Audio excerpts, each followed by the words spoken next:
সুপ্রিয় দর্শক, আসসালামু আলাইকুম। কেমন আছেন আপনারা? নিশ্চয়ই ভালো আছেন। আজকের ভিডিওতে আপনাদের সবাইকে স্বাগত জানাচ্ছি। আজকে আমি আপনাদের সাথে খুবই গুরুত্বপূর্ণ একটা টপিক নিয়ে আলোচনা করব।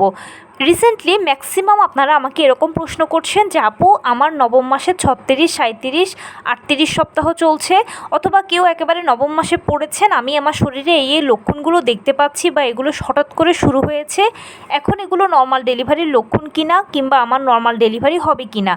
আবার এরকমও অনেকে জানাচ্ছেন যে নর্মাল ডেলিভারির লক্ষণগুলো কত সপ্তাহ থেকে এক্স্যাক্টলি দেখা যায়। কিছু অনেকে প্রশ্ন করছেন এরকম যে আমার আগের বাচ্চা সিজারে হয়েছে, এখন আমি এরকম লক্ষণগুলো নিজের মধ্যে দেখতে পাচ্ছি, আমার নর্মাল ডেলিভারি সম্ভব কিনা। চলুন আজকে সব প্রশ্নের উত্তর দেওয়া যাক।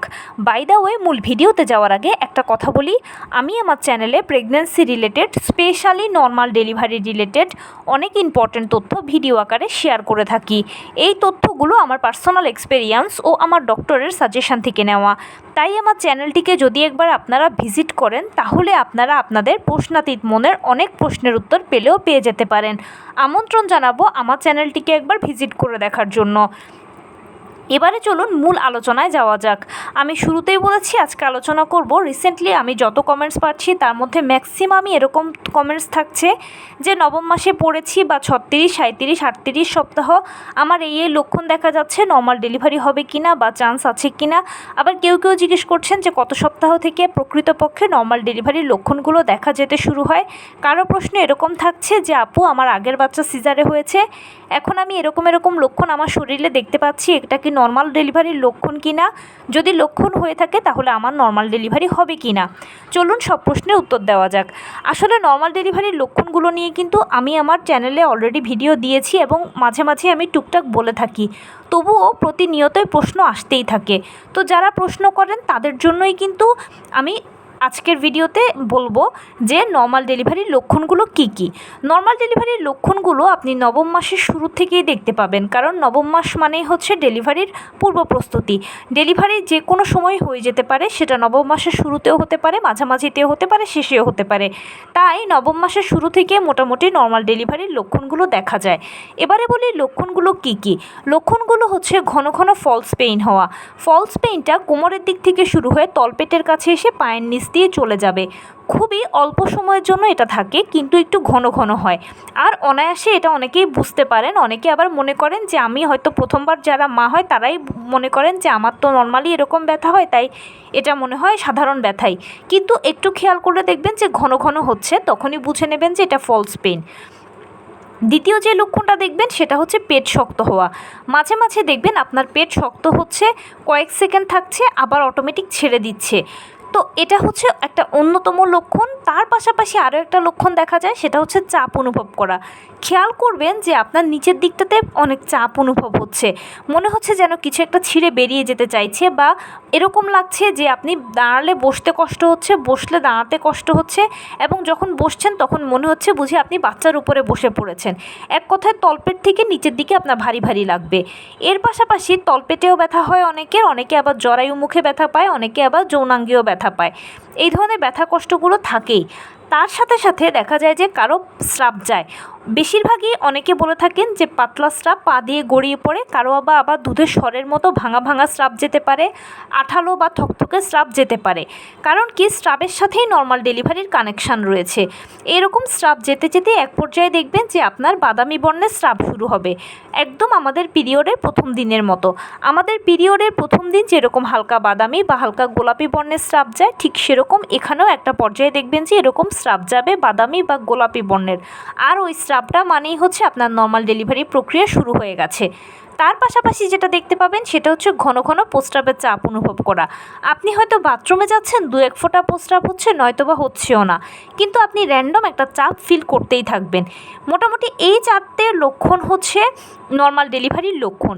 আর এই লক্ষণগুলোর মধ্যে সবগুলো আপনি নিজের মধ্যে দেখতে পাবেন, অথবা 2-1টি হলেও দেখতে পাবেন। সেটা 36 সপ্তাহেও দেখতে পারেন, 37 সপ্তাহেও দেখতে পারেন, 38এও দেখতে পারেন। তবে যেহেতু 37 থেকে 40 সপ্তাহ নর্মাল ডেলিভারির আদর্শ সময়, তাই এই লক্ষণগুলো আপনি 36 সপ্তাহ বা নবম মাসে যখন পড়বেন তখন থেকে মোটামুটি দেখতে শুরু করে দেবেন। আর নবম মাসে এই লক্ষণগুলো স্বাভাবিকও, এগুলো অস্বাভাবিকের কিছু নেই। যখন আপনি এই লক্ষণগুলো নিজের মধ্যে দেখতে পাবেন তখনই ধরে নেবেন যে ইনশাল্লাহ আপনার নর্মাল ডেলিভারির প্রক্রিয়া শুরু হবে বা আপনার ডেলিভারিটা নর্মালে হওয়ার ভালো চান্স আছে, কারণ বডি আপনাকে সাইন দিচ্ছে। এবারে আরও খুব সহজে যেটা বুঝতে পারবেন যে ডেলিভারি নর্মালে হবে না সিজারে হবে, সেটা হলো নবম মাস বা 36 সপ্তাহে পড়লে আপনারা সর্বশেষ চেক আপটা করিয়ে ফেলবেন। নিশ্চয়ই আমার ভিডিওগুলো থেকে এতদিনে জেনে গেছেন যে প্রেগন্যান্সি পিরিয়ডে 4বার চেক আপ করা হয়। কোন 4বার? কনসিভ করার পরে একবার, 5 মাসে একবার, 7 মাসে একবার, 9 মাসে একবার। তাহলে হিসেব মতো 9 মাসটা হচ্ছে আপনার সর্বশেষ চেক আপের সময়। এখন এখানে অনেকে প্রশ্ন করেন যে আপু আমার নবম মাসটাতে কয়েক সপ্তাহ চলে গেছে বা কয়েক দিন চলে গেছে, আমি এখন চেক আপ করাতে পারবো কি না? অবশ্যই পারবেন। নবম মাসে পড়লেও চেক আপ করাতে পারবেন। তার থেকে যদি একটু সামনের দিকে এগিয়ে যান বা আরেকটু যদি 37 সপ্তাহেও যদি আমার ভিডিওগুলো শুনে থাকেন, জেনে থাকেন, তখন সেক্ষেত্রেও আপনি চেক আপ করাতে পারবেন। সেই সর্বশেষ চেক আপে যদি দেখেন যে মা ও বাচ্চার সব কিছু ঠিকঠাক এসেছে, মানে পানি, পজিশন, প্লাসেন্টা, ওজন, বাচ্চা সার্বিকভাবে সুস্থ আছে, মা সার্বিকভাবে সুস্থ আছে, সব কিছু ঠিকঠাক আছে, তাহলেও ধরে নেবেন যে ডেলিভারিটা নর্মালে হবে, কারণ রিপোর্টে সব ঠিকঠাক এসেছে।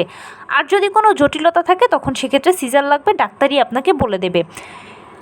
তাহলে বুঝতেই পারছেন যে সর্বশেষ রিপোর্টে যদি আপনার সব ঠিকঠাক আসে এবং এই লক্ষণগুলো যদি বডিতে দেখতে পান, তাহলে নর্মালের জন্য অবশ্যই অপেক্ষা করবেন। মোটামুটি 100% চান্স আছে আপনার নর্মাল ডেলিভারি হওয়ার। আর যদি কারো রিপোর্টে জটিলতা আসে এবং এই লক্ষণগুলো যদি না দেখতে পান, তখন সেক্ষেত্রে কিন্তু ডাক্তারই বলে দেবে যে আপনার সিজার লাগবে। সিজারটা অনেকটাই পূর্ব পরিকল্পিত, যেখানে চেক আপ করার পরে জটিলতা থাকলে ডাক্তাররা বলে দেয় যে চেক আপ সিজার লাগবে, অমুক দিনের অমুক তারিখে আপনি সিজার করাবেন। তাই নর্মাল ডেলিভারি পেশেন্ট হয়ে থাকলে অবশ্যই ধৈর্য সহকারে অপেক্ষা করবেন, সময় দেবেন, সময় নেবেন। অনেকে অপেক্ষা করতে করতে বিরক্ত হয়ে যান আর প্রশ্ন করেন যে আপু কবে শুরু হবে, কবে শুরু হবে? নবম মাসের 37 থেকে 40 সপ্তাহ হচ্ছে নর্মাল ডেলিভারির আদর্শ সময়, যেটা আমি বলে এসেছি। আর ডেলিভারিগুলো 37 থেকে 40 সপ্তাহের মধ্যে অটোমেটিক হয়ে যায়। এটার জন্য আপনাকে আলাদা করে কোনো ডাক্তার বা কোনো ঔষধ বা কোনো ব্যায়াম বা স্পেশাল কোনো কিছুই করতে হবে না। যেহেতু এটা একটা প্রাকৃতিক পদ্ধতি, সেজন্য মহান আল্লাহ তাআলাই ঠিক করে রেখেছেন যে কবে, কোন দিন, কোন সময় আপনার ডেলিভারি প্রক্রিয়া শুরু হবে, আপনার সন্তানকে আপনার কোলে দেবেন। যেদিন আল্লাহ তাআলা আপনার জন্য নির্দিষ্ট করেছেন ঠিক সেই দিনই আপনার ডেলিভারি প্রক্রিয়া শুরু হবে, সেই সময় আপনার সন্তান আপনার কোলে আসবে। তো এটার জন্য আপনাকে অবশ্যই ধৈর্য সহকারে অপেক্ষা করতে হবে এবং ভালো মন্দগুলো ডাক্তারের সাথে যোগাযোগ করতে হবে। তবে এখানে একটা সতর্কতার কথা বলি, আমি এতক্ষণ যে লক্ষণগুলোর কথা বললাম, এগুলো যেমন একদিকে নর্মাল ডেলিভারির লক্ষণ, অন্যদিকে আবার নবম মাসের স্বাভাবিক লক্ষণ। কারণ নবম মাসে বিভিন্ন ধরনের হরমোনের পরিবর্তন হয়, একেবারে ডেলিভারির যেহেতু গণনা শুরু হয়ে যায়, যে কোনো সময় ডেলিভারি হতে পারে, সেই জন্য এই লক্ষণগুলো সেরকম স্বাভাবিক লক্ষণ। এখন এই লক্ষণগুলো আপনি যতক্ষণ সহ্য করতে পারবেন ততক্ষণ স্বাভাবিক, আর যতক্ষণ আপনি সহ্য করতে পারবেন না, যখনই এটা আপনার কাছে অসহনীয় পর্যায়ে চলে যাবে, অসহ্য হয়ে যাবে, তখন অস্বাভাবিক লক্ষণ, আপনাকে দ্রুত ডাক্তারের সাথে যোগাযোগ করতে হবে। এবারে যারা প্রশ্ন করেন যে আপু আমার আগের বাচ্চা সিজারে হয়েছে, আমি এই লক্ষণগুলো দেখতে পাচ্ছি, আমার নর্মাল ডেলিভারি হবে কি না, তাদের জন্য উত্তরটা হচ্ছে আপনাকে আপনার ডাক্তারের সাথে যোগাযোগ করতে হবে। যেহেতু একবার সিজার হয়েছে, জরায়ুটা একবার কাটা পড়েছে, সো আপনাকে এখন ডাক্তারের সাথে এই সময় যোগাযোগ রাখতে হবে, ডাক্তারের সাথে শেয়ার করতে হবে আমি এই লক্ষণগুলো দেখতে পাচ্ছি, আমি কি নর্মালের জন্য অপেক্ষা করতে পারি কি না। ডাক্তার যদি সাপোর্ট করে তাহলে ইনশাল্লাহ আপনি অপেক্ষা করতে পারবেন। আর এরকম নয় যে আগে সিজার হয়েছে আর কখনোই নর্মাল ডেলিভারি হবে না, এরপর থেকে সব সিজার হবে, সেরকমও নয়। এরকম বহু উদাহরণ আছে যে আগের বাচ্চা সিজারে হয়েছে, পরে নর্মাল ডেলিভারি হয়েছে, বা এরকমও আছে যে আগের দুটো বাচ্চাই সিজারে হয়েছে, 3 নম্বর বাচ্চাটা নর্মালে হয়েছে। তো এটার জন্য অবশ্যই আপনাকে ডাক্তারের সাথে যোগাযোগ রাখতে হবে। আপনার ডাক্তার যদি সাপোর্ট করেন তখন সেক্ষেত্রে আপনি নর্মালের জন্য অপেক্ষা করতে পারবেন। আর আপনার উচিত হবে ডাক্তারের সাথে সবসময় আলোচনা করা এবং নিজের ভিতরে এই লক্ষণগুলো দেখলে অবশ্যই ডাক্তারের সাথে এটা শেয়ার করে নেবেন, কারণ ডেলিভারিটা একটা সেন্সিটিভ ইস্যু। এখানে সামান্য 19 থেকে 20 হলে কিন্তু হয়তো মায়ের ক্ষতি হয়, না হয় বাচ্চার ক্ষতি হয়। ম্যাক্সিমাম টাইমই দেখা যায় যে বাচ্চার ক্ষতি হয়। আমরা সবাই জানি যে সিজারটা ভালো, নর্মাল ডেলিভারিটা ভালো সিজারের তুলনায়, কিন্তু তার মানে এটা নয় যে আমরা একেবারে আর্গুমেন্টে যাব বা আমরা নর্মাল ডেলিভারি চাই নর্মাল ডেলিভারি ছাড়া কোনো কথাই নয়, এরকম কিছু নয়। কিন্তু ফাইনালি যেন বাচ্চা ভালো থাকে, সুস্থ থাকে, সুস্থভাবে যেন ডেলিভারিটা হয়, সেটাই আমাদের সবার কামনা, বাসনা, প্রার্থনা হওয়া উচিত। নর্মালে হলো না সিজারে হলো সেটা বড় কথা নয়। নর্মাল ডেলিভারি মানে খুব বেশি ক্রেডিটের কিছু নয়, আবার সিজার মানে হলো খুব ডিসক্রেডিটেরও কিছু নয়। এই দুটো হচ্ছে জাস্ট সন্তান জন্মদানের পদ্ধতি মাত্র। 90% দেখা যায় যে মা ও বাচ্চা উভয়ই ভালো থাকে, তখন ডেলিভারিগুলো নর্মালে হয়। আর 10%-এর ক্ষেত্রে হয়তো দেখা যায় সামান্য কিছু জটিলতা তৈরি হওয়ার ফলশ্রুতিতে হয়তো মাকে সেভ করার জন্য অথবা বাচ্চাকে সেভ করার জন্য সিজার করাতে হয়। তাই পদ্ধতি যেরকমই হোক না কেন, আপনার সন্তান যেন সুস্থভাবে আপনার কোলে আসে, এটাই সবসময় চাইবেন। নর্মাল ডেলিভারি ভালো, ঠিক আছে, আমরা জানি, এটা আমরা চাই, হয়তো এটার জন্য প্রিপারেশানও নিচ্ছি। কিন্তু হতেও যদি কারো নর্মাল ডেলিভারি না হয়, তাহলে এটা নিয়ে প্লিজ মন খারাপ করার কিছু নেই। কারণ আপনারা মা ও বাচ্চা একে অন্যের পরিপূরক। যদি মায়ের কোনো ক্ষতি হয় তাহলে বাচ্চা ভালো যত্ন পাবে না, বাচ্চার যদি কোনো সমস্যা হয় তাহলে মা একদণ্ডও শান্তি পাবেন না। তাই মাও ভালো থাকুন ডেলিভারি পরে, বাচ্চাও ভালো থাকুক, ডেলিভারিটা সুন্দরভাবে হোক, এটাই সবসময় চাইবেন। আর অতি অবশ্যই নবম মাসের গর্ভবতী যারা আছেন তারা এখন সর্বশেষ চেক আপটা করিয়ে ফেলবেন, এরপরে আপনার হসপিটাল ব্যাগটা গুছিয়ে ফেলবেন। তার পরবর্তীতে নর্মাল ডেলিভারি যদি পেশেন্ট হয়ে থাকেন তাহলে অপেক্ষা করবেন ডাক্তারের সাথে যোগাযোগ করে। আর সিজারিয়ান পেশেন্ট হয়ে থাকলে অবশ্যই ডাক্তারের সাথে যোগাযোগ করে সিজারটা করিয়ে ফেলবেন, লেট করার কোনো প্রয়োজন নেই। এখানে আরেকটা কথা বলি, অনেকে আমাকে প্রশ্ন করেন যে আপু আমার এত সপ্তাহ সিজার করাতে পারবো কি না। সিজারটা বেসিক্যালি ডিপেন্ড করে হচ্ছে বাচ্চার ম্যাচিউরিটির উপর। যে সপ্তাহে আপনার বাচ্চা ম্যাচিউর হয়ে যাবে সেই সপ্তাহে আপনি সিজার করাতে পারবেন, কোনো অসুবিধা নেই, ডাক্তারই আপনাকে বলে দেবে। নবম মাসের গর্ভবতীরা ফাইনালি যে কাজটা করবেন, নিয়মিত হাঁটাচলা করবেন, টুকটাক কায়িক শ্রম করবেন, লো কমেন্টটা ব্যবহার করবেন, পুষ্টিকর খাবার খাবেন, নিশ্চিত করবেন আপনি সারাদিনে যা যেরকম খাবার খাচ্ছেন সকল ভিটামিন, মিনারেলস, ক্যালসিয়ামগুলো যেন ঘুরে ফিরে আপনার বডিতে যায়, আপনার থেকে যেন বাচ্চা পায়।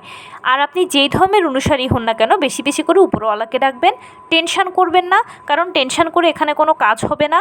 এটা সম্পূর্ণই হচ্ছে মহান আল্লাহ তাআলার হাতে, তিনি আপনাকে যেভাবে উদ্ধার করবেন লিখে রেখেছেন সেভাবে আপনার ডেলিভারিটা হবে। তাই বেশি বেশি করে উপরওয়ালাকে ডাকবেন, টেনশান না করে আমি যেভাবে বললাম সেভাবে সময়গুলোকে পার করবেন, দেখবেন খুব সুন্দরভাবে আপনার সময়টা পার হয়ে যাবে, প্লাস ডেলিভারিটা অনেক স্মুথলি হয়ে যাবে। তো এই ছিল আজকের ভিডিও। কেমন লাগলো বলুন? যদি ভালো লেগে থাকে ও হেল্পফুল হয়ে থাকে তাহলে প্লিজ লাইক, কমেন্ট, শেয়ার করতে একদম ভুলবেন না। আর সেই সাথে আমার চ্যানেলটিকে সাবস্ক্রাইব করার বিনীত অনুরোধ রইল। পাশে থাকা বেল আইকনটি ক্লিক করে দেবেন যেন আমি ভিডিও আপলোড করার সাথে সাথে আপনারা নোটিফিকেশান পেয়ে যান। যদি কোনো প্রশ্ন থাকে কমেন্টসে জানাবেন, আমি রিপ্লাই দেব। প্লাস যদি কোনো পরামর্শ থাকে যে কোন বিষয়ের উপরে ভিডিও বানালে আপনারা উপকৃত হবেন সেটাও জানাবেন, আমি আপনাদের পছন্দের সর্বোচ্চ প্রায়োরিটি দেব। ভালো থাকবেন, সুস্থ থাকবেন। আসসালামু আলাইকুম।